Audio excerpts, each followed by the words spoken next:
इस वक्त हम बुराड़ी के उसी घर में मौजूद हैं जहां पर 11 लोगों की जो है वो मौत हुई थी और जाहिर तौर पर क्राइम ब्रांच इसकी इन्वेस्टिगेशन कर रही है। Hey guys, welcome to the.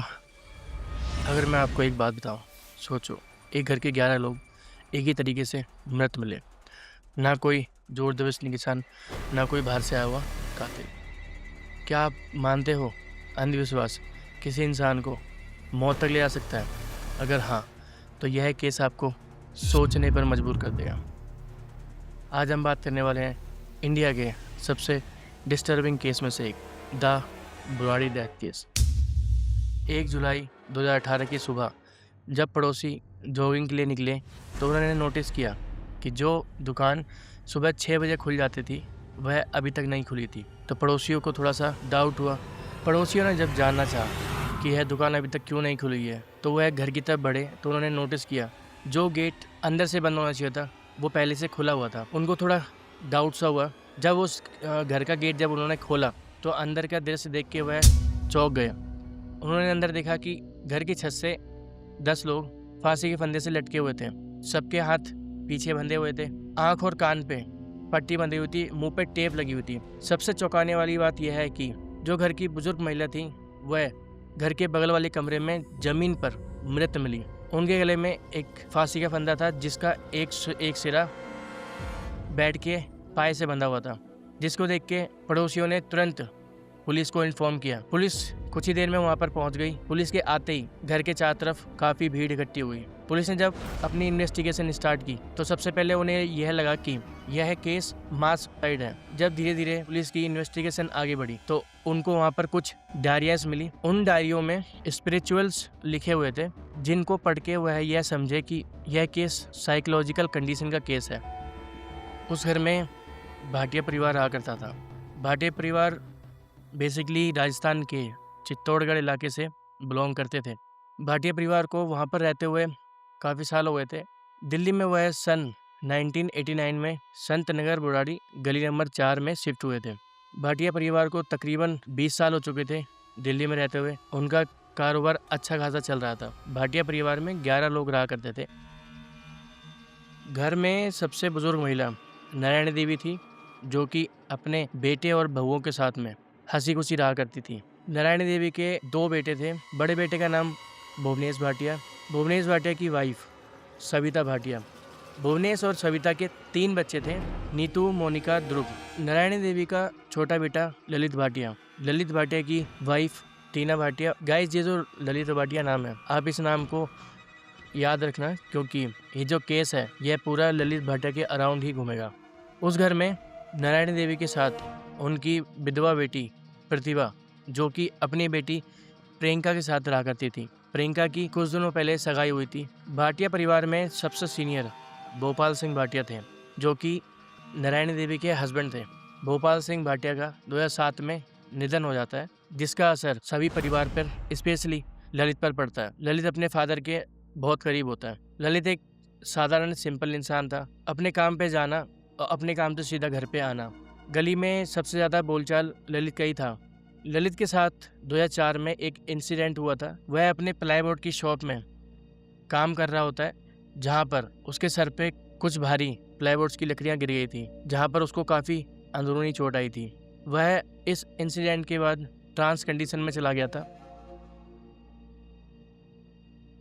इस कंडीशन में अपने आप से बात करना, भ्रम में जीना, ना किसी की सुनना, न किसी की बातों का जवाब देना। इस कंडीशन में इंसान अपने आप से बात करता है या उस व्यक्ति से बात करता है जिस व्यक्ति का कोई अस्तित्व भी नहीं होता। क्योंकि गाइस, अगर घर में किसी बड़े का निधन होता है तो उसका असर सब पे पड़ता है, पर इसका असर ललित पे सबसे ज़्यादा पड़ा था। भाटिया परिवार में अक्सर भजन कीर्तन हुआ करते थे। भाटिया परिवार के घर में एक दिन पूजा पाठ हो रही थी। उसी टाइम ललित अपने हाथ में घंटी लेकर खड़ा हुआ और ज़ोर ज़ोर से भजन कीर्तन गाने लगा। पूरा परिवार ललित को देख के चौंक गया था। सभी ने यह नोटिस किया कि ललित अपने पिता भोपाल सिंह भाटिया की आवाज़ और स्टाइल में भजन कीर्तन गा रहा था।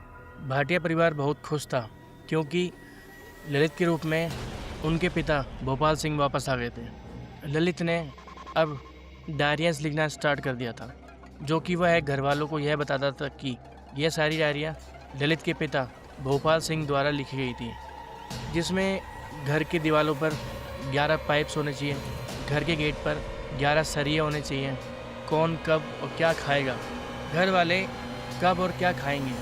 अगर घर के लोग ललित की यह बात मानेंगे, जो कि ललित के पिता भोपाल सिंह द्वारा कही गई है, तो घर की वृद्धि होगी। किसी कारणवश ललित की कही हुई बातें कुछ सही होने लगी। घर में प्लाईवुड्स की दुकान में वृद्धि होने लगी और ग्रोसरी की जो दुकान थी उसमें भी बरकत दिखी। घर में पैसा आने लगा था। भाटिया परिवार ललित की कही हुई बातें अब मानने लगे थे। घर में जो भी सीनियर थे वह ललित से कभी भी कोई भी क्वेश्चन नहीं करते थे। एक दिन ललित ने अपने घर वालों को अपने सपने के बारे में बताया। ललित ने यह कहा कि उसके सपने में उसके पिताजी आए थे। उन्होंने मुझे बताया कि सभी परिवार को बड़ वृक्ष की पूजा करनी होगी। सभी परिवार को वृक्ष की जड़ों की तरह घर की छत से लटकना होगा और इस पूजा को संपन्न करना होगा। जिसके बाद भोपाल सिंह सभी परिवार से मिलने आएंगे। ललित के मन में यह डर भी था कि जो बातें ललित ने अपने घर वालों से कही हैं करने को, अगर उन्होंने इन बातों को करने से मना कर दिया या उनके मन में डर आ गया तो उसकी पूजा सफल नहीं होगी। जिसके चलते पूजा के एक हफ्ते पहले से ललित ने सभी घर वालों की प्रैक्टिस करवाना स्टार्ट कर दिया था। वह सबको स्टूल पे खड़ा करता था और सबके गले में फंदे लगाकर नीचे उतार लिया करता था। इससे घर वालों को यकीन हो गया था कि जिस दिन पूजा होगी उस दिन भी ललित हमें बचा लेगा। ललित यह चाहता था कि जिस दिन पूजा हो उस दिन परिवार में से किसी भी व्यक्ति के मन में या आंखों में इस पूजा के लिए डर या भय ना हो। फिर आया 30 जून 2018। भाटिया परिवार बहुत खुश था। वह अपने पिता से मिलने के लिए बेकरार थे। सभी ने एक साथ मिलकर खाना खाया। प्रियंका अपने होने वाले पति से शादी की शॉपिंग के लिए बातें कर रही थी। ललित ने अपने घर वालों से यह कहा, जब पूरी धरती सो जाएगी तब हम अपनी पूजा प्रारंभ करेंगे। रात 1 बजे पूरा भाटिया परिवार पूजा के लिए तैयार था। सब एक एक करके सभी स्टूल पे खड़े हुए। ललित ने सभी के हाथ पीछे तार से बांधे, सबके आँख और कान पे पट्टियाँ लगाईं, मुंह पे टेप लगाई और ललित की माँ नारायण देवी बुजुर्ग होने के कारण स्टूल पे खड़ी नहीं हो सकती थी, तो उन्हें ललित ने एक कमरे के बेड पर लिटा दिया। फिर उसके बाद वह बाहर आया। एक एक करके पूरी परिवार के स्टूल उसने हटा दिए। फिर वह अपनी माँ नारायण देवी के कमरे में गया और उनका गला एक रस्सी से घोंट देता है। उसके बाद वह सभी लोगों के पास में आता है और अपने गले में फंदा लगा के मर जाता है। यह केस इंडिया का सबसे डरावना और अनसुलझा केस है। पुलिस ने बताया कि ललित को ट्रांस कंडीशन की बीमारी थी, जिस बीमारी में उसे लगता था कि उसके पिता भोपाल सिंह भाटिया ललित से बात करते थे। ललित की इस बीमारी के चलते भाटिया परिवार की 3 पीढ़ियाँ एक साथ उस घर में ख़त्म हो जाती हैं।